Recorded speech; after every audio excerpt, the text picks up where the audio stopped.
ये कहानी है दो दोस्तों की जो एक ही लड़की से प्यार कर बैठे हैं। जी हून एक हैंडसम, कॉन्फिडेंट और बेफिक्र यूनिवर्सिटी स्टूडेंट, लड़कियों के बीच बेहद पॉपुलर, मजाकिया और निडर है।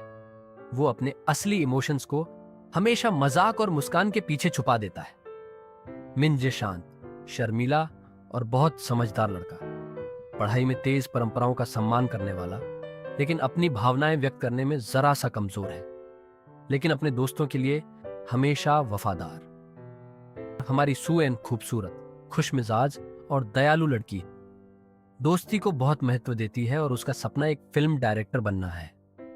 सियोल यूनिवर्सिटी का कैंपस चेरी ब्लॉसम की पंखुड़ियों से भर चुका था। हर तरफ हंसी, संगीत और स्प्रिंग फेस्टिवल की रौनक थी। जी हून एक वेंडिंग मशीन के पास खड़ा बनाना मिल्क पी रहा था। उसने मुस्कुराकर मिंजे से कहा, देख रहे हो, स्प्रिंग आते ही लोग खुशी से पागल हो जाते हैं। उसके पास मिंजे 3 भारी किताबें पकड़े खड़ा था। उसने शांत आवाज में जवाब दिया, तुम हर साल यही कहते हो। ये तो हर साल ही होता है, नया क्या है? तभी एक लड़की सीढ़ियों से फिसलकर सीधे मिंजे से टकरा गई। सारी किताबें जमीन पर गिर गईं। ओ नो, मुझे माफ कर दीजिए, लड़की घबरा कर बोली। मिंजे का चेहरा तुरंत लाल हो गया। जीहून जोर से हंस पड़ा और कहा, तुमने तो मेरे दोस्त की जान ही ले ली। लड़की जल्दी जल्दी किताबें उठाने लगी। उसके लंबे बाल हवा में लहरा रहे थे। मिंजे ने ऊपर देखा और बस उसे देखता रह गया। वो बेहद खूबसूरत थी। मैं सुयिन हूं, उसने मुस्कुराकर कहा। जी हून ने मिंजे का चेहरा देखा और शरारती मुस्कान के साथ बोला, ओ, कोई तो पहली नजर में प्यार कर बैठा। मिंजे लगभग फिर से किताबें गिरा देता। कुछ ही हफ्तों में तीनों बहुत अच्छे दोस्त बन गए। वे लाइब्रेरी में साथ पढ़ते, छोटे रेस्टोरेंट्स में रेमन खाते और शाम को हान नदी के किनारे घूमते। उनकी पर्सनालिटीज एक दूसरे को पूरी तरह बैलेंस करती थी। जी हून हर जगह केओस फैलाता, मिंजे उसे संभालता और सुयिन दोनों पर बहुत हंसती। एक शाम सुयिन फिल्म थ्योरी के असाइनमेंट में फंसी हुई थी। जी हून नाटकीय अंदाज में जम्हाई लेते हुए बोला, इससे अच्छा तो मैं किसी शेर से लड़ लूं। सुयिन तुरंत बोला, और हार भी जाओगे। जी हून ने जवाब दिया, सही कहा। मिंजे ने चुपचाप अपनी नोटबुक सुयिन की तरफ बढ़ाई। मैंने तुम्हारे लिए समरी नोट्स बनाए हैं। सुयिन हैरान रह गई। तुमने ये सब मेरे लिए लिखा?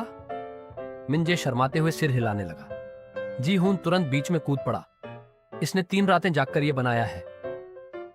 जी हून, मिंजे धीरे से गुस्से में बोला।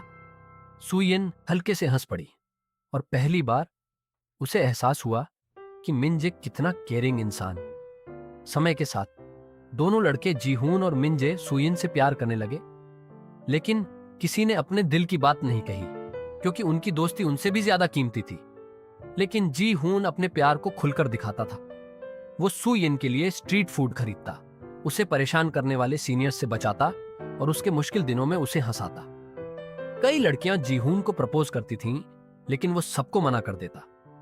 तुमने फिर रिजेक्ट कर दिया? उसके दोस्त हैरान थे। जीहून ने कंधे उचकाए और कहा, वो लड़की नहीं थी जिसे मैं चाहता हूं। मिंजे चुपचाप प्यार करता था। उसे सुयिन की पसंदीदा कॉफी याद रहती, बारिश में उसके लिए छाता लेकर खड़ा रहता और पैसे बचाकर उसके लिए विंटेज डीवीडी खरीदता। लेकिन हर बार जब वो कन्फेशन करने की कोशिश करता, पर डर कर अपने आप को रोक देता है। समर ब्रेक में यूनिवर्सिटी ने कंट्रीसाइड वॉलंटियर ट्रिप रखी। गांव बेहद शांत था, लेकिन जी हून जहां जाता उसके पीछे लड़कियां भंवरे की तरह मंडराती रहती है। वहां जी हून ने गर्व से कहा, आज रात खाना मैं बनाऊंगा। मिंजे डर गया। उसका यह आइडिया बहुत खतरनाक लग रहा था। 1 घंटे बाद पूरा किचन धुएं से भर गया। स्टूडेंट्स चीखने लगे, बाहर दौड़ने लगे। एक चिकन खिड़की से बाहर उड़ गया। सुयिन इतनी हंसी कि उसकी आंखों में आंसू आ गए और जी हून जले हुए नूडल्स पकड़कर बोला, इसे कहते हैं आर्टिस्टिक कुकिंग। मिंजे ने कहा, तुमने लगभग पूरा गांव जला दिया। एक शाम सुयिन को किसी ने गुमनाम फूल भेजे। जी हून तुरंत सस्पिशियस हो गया। कहने लगा, हमारी सुयिन को चुराने की कोशिश कौन कर रहा है? मिंजे ने कहा, हमारी। बाद में पता चला कि फूल टेवू नाम के सीनियर ने भेजे थे। वो खुलकर सुयिन को फ्लर्ट कर रहा था। जीहून उसे तुरंत नापसंद करने लगा। कैफेटेरिया में टेवू सुयिन के पास बैठा। उसने सुयिन से कहा, तुम्हें मेरे साथ डेट पर चलना चाहिए। तभी जीहून अचानक वहां आ गया। वो बिजी है। तेवू, किसमें? जीहून, सांस लेने में। मिंजे चावल खाते खाते हंसी रोकने लगा और पहली बार सुयिन ने महसूस किया कि जीहून जेलस था। एक बारिश भरी रात मिंजे ने आखिर हिम्मत जुटाई। उसने सुयिन को रूफटॉप पर बुलाया। उसके हाथ कांप रहे थे। मिंजे ने कहा, मैं तुमसे कुछ कहना चाहता था। सुयिन उसे ध्यान से देख रही थी, लेकिन तभी जीहून भीगता हुआ रूफटॉप का दरवाजा खोलकर अंदर आया। मुझे स्कूटर ने टक्कर मार दी।